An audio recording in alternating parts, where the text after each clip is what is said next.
Innal hamdalillah nahmaduhu wa nasta'inuhu wa nastaghfiruh wa na'udzu billahi min syururi anfusina wa sayyiati a'malina may yahdihillahu fala mudhillalah wa may yudlil fala hadiyalah. Asyhadu an la ilaha illallah wahdahu la syarikalah wa asyhadu anna Muhammadan abduhu wa rasuluhu la nabiyya ba'dah. Allahumma fasalli wa sallim ala Sayyidina Muhammadin kana sadiqul wa'di wa kana rasulan nabiyya wa ala alihi wa sahbihi alladhina yuhsinuna islamahum wa lam yaf'alu syai'an fariya. Amma ba'd, fa ya ayyuhal hadirun rahimakumullah, usikum wa nafsi bitaqwallah faqad fazal muttaqun. Wa qala ta'ala a'udzu billahi minasy syaithanir rajim. Ya ayyuhalladzina amanu taqullaha haqqa tuqatih wa la tamutunna illa wa antum muslimun. Hadirin al Jumat yang dimuliakan Allah, khatib berwasiat dengan wasiatut taqwa. Mari kita sama-sama meningkatkan keimanan dan ketakwaan kita kepada Allah. Takwa dalam arti yang sesungguhnya, yakni melaksanakan perintah Allah dan menjauhi segala apa yang dilarangnya. Hadirin ahli Jumat rahimakumullah, sejarah selalu berulang. Yang membedakannya adalah zaman atau waktu kesempatan sejarah itu terjadi. Dan yang membedakannya adalah pelaku sejarah itu sendiri. Tetapi substansinya atau sifat dari permasalahannya seringkali berulang. Dan apa yang terjadi pada zaman Rasulullah SAW juga selalu berulang. Itulah sebabnya maka apa yang dialami oleh Rasulullah adalah sebuah hadis atau sunnah yang segala apa yang beliau ucapkan, segala apa yang beliau lakukan, dan segala apa yang beliau tinggalkan harus juga dicontoh oleh kita semua dan diikuti oleh kita semua. Kali ini khatib akan menyampaikan sebuah hadis, suatu kejadian yang dialami oleh Rasulullah Sallallahu Alaihi Wasallam, dan hadis ini mungkin jarang disampaikan dalam beberapa kesempatan pengajian. An Abdullah bin Mas'udin radhiyallahu anhu, anna Nabiyya sallallahu alaihi wasallam indal baiti wa Abu Jahlin wa ashabun lahu julusun idh qala ba'duhum li ba'din ayyukum yaji'u bisalai juzuri bani fulanin fayadahu ala dhahri Muhammadin idza sajada fan ba'atha asqal qaumi faja'a bihi ila akhiril hadis fi kalami fawalladhi nafsi biyadihi laqad ra'aitul ladina adda Rasulullah sallallahu alaihi wasallam sar'a fil qalibi badri. Hadis ini cukup panjang, saya barusan meringkasnya. Dan kalau seandainya kita mengartikan apa yang diungkapkan dalam hadis tersebut. Ceritanya kurang lebih seperti ini. Suatu ketika Rasulullah Shallallahu Alaihi Wasallam sedang sholat di Baitullah. Bersamaan dengan itu, di tempat itu ada Abu Jahal beserta teman-temannya. Mereka adalah orang-orang kafir Quraisy.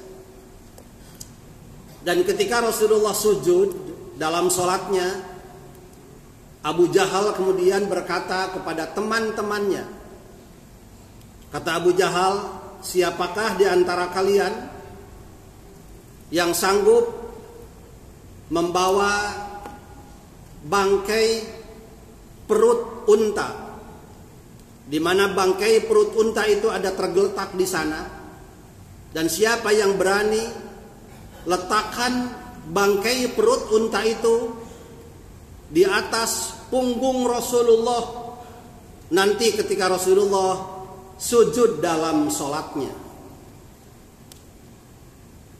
Hadis itu kemudian menceritakan bahwa salah seorang di antara mereka ada yang kemudian mengambil bangkai perut unta itu, kemudian ia mengambilnya, dan kemudian orang itu pada saat Rasulullah SAW bersujud dalam sholatnya, bangkai itu diletakkan di atas punggungnya. Dan Rasulullah terus bersujud, tidak mengangkat badannya, karena di atas punggungnya ada bangkai perut unta itu. Kata perawi hadis, Abdullah bin Mas'ud mengatakan, saya ingin mencoba menurunkan bangkai perut unta itu dari punggung Rasulullah, tetapi saya takut karena saya hanya sendiri, sementara di situ semua orang-orang kafir. Dan pada saat itu orang-orang kafir Quraisy, Abu Jahal dan kawan-kawannya tertawa terbahak-bahak antara satu dengan yang lainnya sambil mengejek dan melecehkan Rasulullah Sallallahu Alaihi Wasallam.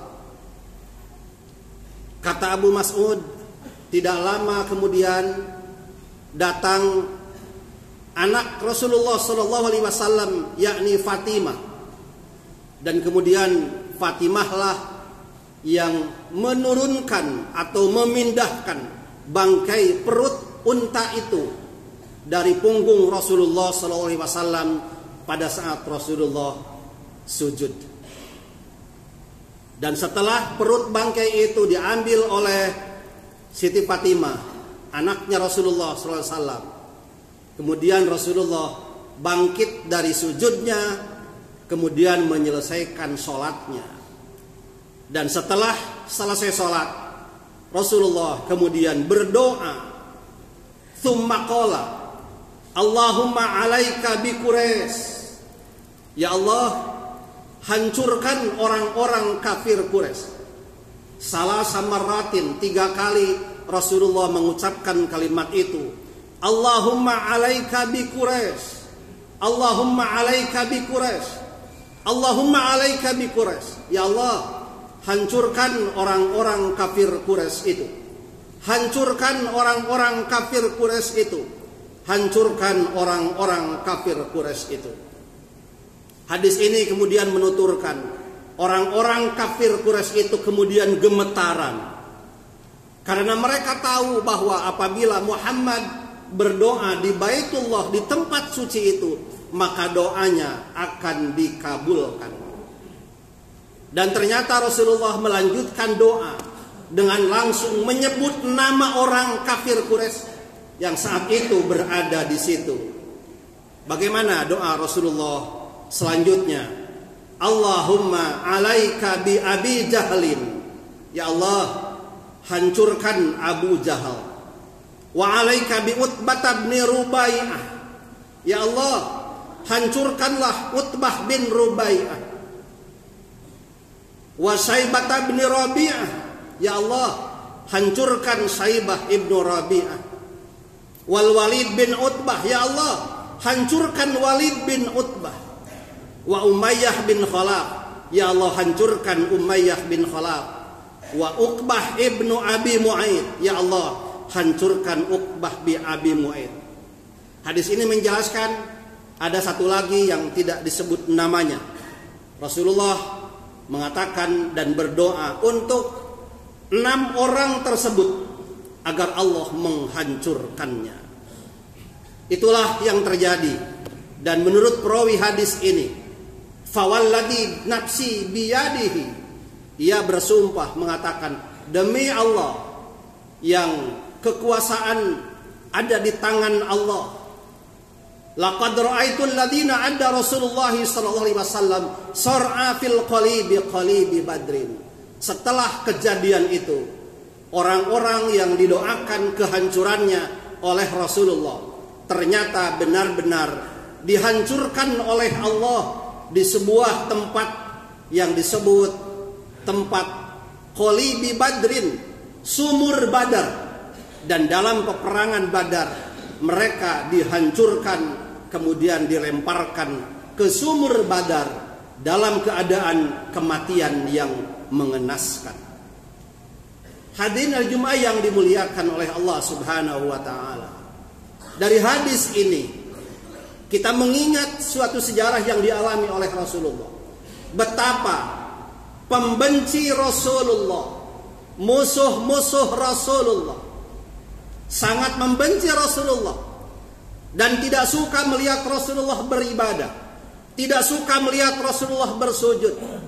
Dan apa yang terjadi? Mereka dengan nekat, dengan kejam mengambil perut bangkai unta. Betapa jijiknya perut bangkai unta. Diambillah perutnya, kemudian diletakkan di atas punggung Rasulullah pada saat Rasulullah bersujud. Rasulullah terus bersujud, tidak bangun. Baru kemudian bangun setelah bangkai perut unta itu diambil oleh Siti Fatimah. Ini adalah sebuah kejadian yang menunjukkan bahwa sejak zaman Rasulullah, pembenci Rasulullah selalu tidak suka apabila Rasulullah beribadah, apabila Rasulullah menegakkan syariat. Mereka terus membenci Rasulullah. Dan sejarah selalu berulang. Hari ini para pembenci Rasulullah itu akan tetap ada dan akan selalu ada. Hari ini para pembenci ulama akan tetap ada dan selalu ada. Hari ini para pembenci umat Islam, para pembenci syariat Islam akan terus ada dan akan tetap ada. Tetapi kita sebagai umat Islam teruslah bersujud kepada Allah, teruslah beribadah kepada Allah, teruslah menghamba kepada Allah. Apapun yang mereka lakukan kepada umat Islam, jangan takut, jangan khawatir, karena Allah melindungi kita. Ini adalah sebuah ujian bagi kita umat Islam, agar kita terus waspada bahwa di luar kita masih akan selalu ada orang-orang yang membenci Islam, orang-orang yang membenci syariat Islam, orang-orang yang membenci kita sebagai umat Islam. Mudah-mudahan cepat atau lambat, ketika mereka terus membenci Islam, kita yang dibencinya berdoa kepada Allah Subhanahu wa taala, ya Allah, hancurkan mereka musuh-musuh Islam, hancurkan mereka para pembenci Islam. Insya Allah doa orang-orang yang terdolimi, Muslim yang terdolimi akan senantiasa dikabul oleh Allah Subhanahu wa taala. Mudah-mudahan kita termasuk seorang Muslim yang mampu mempertahankan agama kita dalam kondisi apapun, dan mudah-mudahan orang-orang kafir, orang-orang pembenci Muslim, pembenci Islam, Allah hancurkan mereka. Kalau tidak, mereka diberi hidayah oleh Allah Subhanahu wa taala. Barakallahu li wa lakum bima fihi minal ayati wa dzikril hakim. Wa taqabbal minni wa minkum tilawatahu innahu huwas samiul alim.